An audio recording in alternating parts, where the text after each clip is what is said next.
This video is simply all about my experience with the Samsung Galaxy A50 after my long term of use, and this device has got a triple camera setup. It's also one of the new A series devices that was launched this year.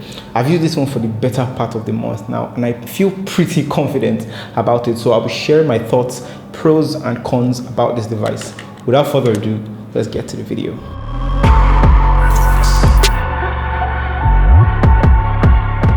So the first thing you notice about this device is the display, of course. Like many high-end Samsung devices, this device has an AMOLED display, but not all the devices in the A series lineup has an AMOLED display.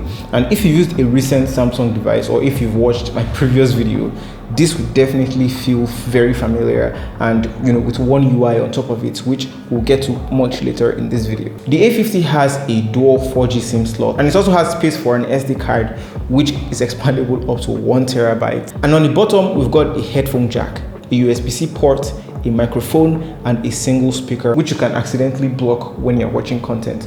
On the right side, we've got the power button and the volume rocker keys, and there's another microphone on the top, so this thing is a stereo audio recorder. For 94,000 Naira or $261, this device from a display standpoint does look very good, and it offers some high-end specs in value, and I personally did enjoy consuming content on this device. All the times I watched video on a mobile device, I almost always reached out for the A50 than any other device I had in my hand.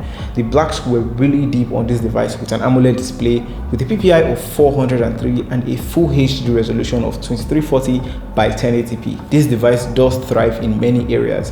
It's also adjustable with blue light filter, night mode, and again, because it's AMOLED, Samsung lets you choose a wide range of screen modes. It's set to default to adaptive display, which is very punchy in the colors, and you can go ahead to select an AMOLED cinema mode, photo mode, and a basic mode if you want to save battery.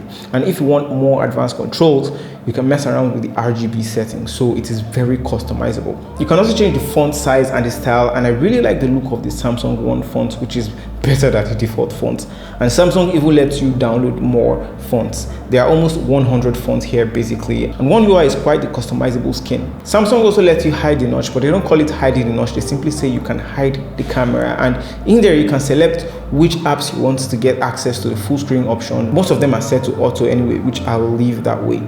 You can arrange the button order the way you want, and you can also get access to the full screen gestures on this device, which gives you just bars as the button to perform the same tapping functions as the regular buttons, but with swipes instead. I don't feel this is natural, and I'm just going to leave it that way. You also get accidental touch protection in case the phone is in your pocket, and there are other things in there, say a pen, and you don't want to drain your battery. This actually has helped me a lot. I'm using a high contrast thing on this device, which is why everything is all blacked out, and I did notice some battery improvements overall. Again, because it's AMOLED, the blacks looked very deep overall, and it complemented the device. But I had a problem. Every time I kept trying to switch back to the normal theme, I just couldn't. I guess I'm kind of stuck with this black contrast. Help. To talk about the build quality of this device, putting it shortly, this device is sort of a mixed bag for me. On the one hand, the cost of this device is 94,000 Naira, and when you look at something like the Xiaomi Redmi Note 7 at 58,000 Naira, this device isn't too close to it in build quality. The Note 7 has glass on the front and the back, and I even did a durability test. Yeah, I tested the durability, and this device did survive. The A50 is much flatter. It only has Gorilla Glass 3 on the front and plastic on the back, which is prone to scratches compared to Gorilla Glass 5 on the both sides of the Note 7, and the A50 definitely looks more attractive. First of all, the chin is slightly smaller, and the forehead is also slightly smaller on the A50. And if all those things matter to you, the A50 is definitely your choice as far as build quality is concerned. My A50 has a substantial 128 GB of storage, and I've used only about 32 GB or just 25% of the storage. I've also got 4 GB of RAM on here, but you can go up to 6 GB for a higher price. And so far so good, this device has worked very well for me. I had almost no complaints about apps loading or crashing, none of that. And this takes me to the next point, the processor. It's a 10 nanometer octa-core Exynos 9610 chipset, which is quite the swift processor, I must say, and I don't even say this lightly. I'll leave a link in the description to versus.com, and you'll just see how fast it is compared to the Snapdragon 845. It's slightly faster at 2%, but it's pretty decent as well. Also guys, during my usage of this device, I found gameplay to be very fast. Lags were almost non-existent, and it felt like a very immersive experience for me. Yes, during gameplay you're going to be blocking the speaker a lot, and it's better if you use a headphone when you're gaming. No brainer. About the battery life, the apps I mostly use here are Maps, because I'm almost always driving, Play services, Twitter, camera, and Instagram, and a whole other ones. The 4000 mAh battery did serve me for the most part of the day. I barely had to charge this device a lot, and for me, that's what I want in a phone, especially considering how unstable power is here. To unlock the A50, you've got face unlock, and you've also got an on-screen fingerprint recognition. Samsung says the face unlock isn't that secure, and the in-display fingerprint scanner isn't all the best. It's also not fast, and sometimes it didn't match as well, but it's a cool feature. Another weird thing about the A50 though, I don't know if it's a flaw in the design or it is deliberate. This device has an edge light spill when the touch light is on. I don't know why Samsung would do something like this, but it exists. It looks cool, I guess. As far as connectivity goes, you've got Bluetooth 5.0 on here. The USB-C port can actually serve as a reverse charger, no big deal. And both SIMs are 4G like I mentioned, but it doesn't have the Glow 4G band on any of its models. Call quality and sound quality were quite fine during my use over the past few weeks. And speaking of the sound quality, here's how the A50 sounds. So guys, this is the sound quality of the Samsung Galaxy A50. I'm holding it in a normal position. I'm going to be holding it during a phone call. Do let me know what you think about the sound quality in the comment section down below.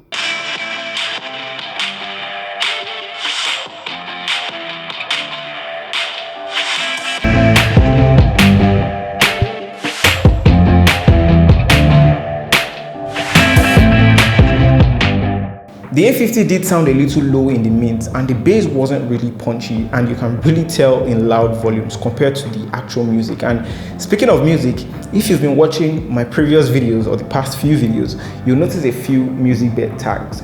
Musicbed is a service I've been using for my videos. They've been some of the best music I've used for my videos, and they're some of the best music you can use for your projects, for your YouTube videos on here. And I've not only been using them for my channel, companies like Nike, Google, even Samsung, Facebook, and a lot more use their service. The pricing is as low as $9.99, and you can even go up. They did this for flexibility. And if you click the first link in the description, you get a 30-day free trial to experience great music you can actually use in your projects and YouTube videos.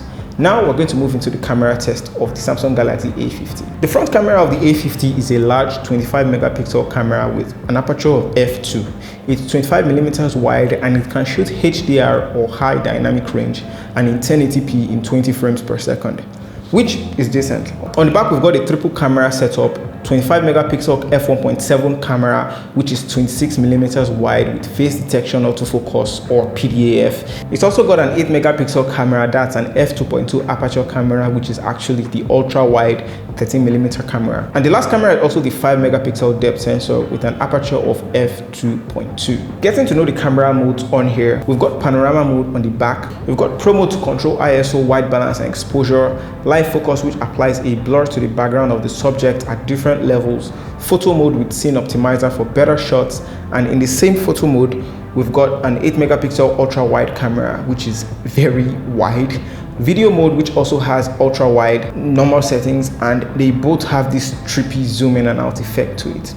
One thing to note though is that both front and back cameras can even record in 2336 by 1080p, which is a 19:9 video and photo mode that utilizes the entire screen. We can also record slow motion video here at up to 120 frames per second, and we can shoot a hyperlapse, which is more or less like fast motion, if you will, for lack of a better word.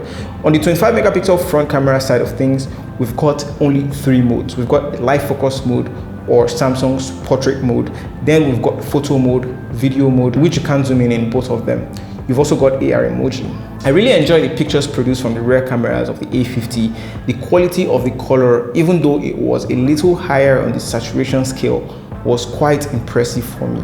The wide angle shots were especially impressive as well. Even video shots on the wide angle were super stable. I've really got to give it to Samsung. Slow motion was also really smooth and interesting to watch and interesting to create. Selfies I took still added some beautifications and didn't quite capture exposure properly. So this is the front-facing camera video quality of the Samsung Galaxy A50 default. I actually like the skin tones and the way it looks on the face, and it faces some of the other problems I've mentioned in some of the other mid-range and budget smartphones about the exposures being overblown. And here you can actually adjust it, but you know, it will give you a darker front, but you can, you know, leave it in a place where the face can be viewed properly and everything else is blown out. Let me know what you think about the video quality and the sound quality in the comment section down below. As far as my verdict, knowing what I know about the Samsung Galaxy A50, would I recommend it?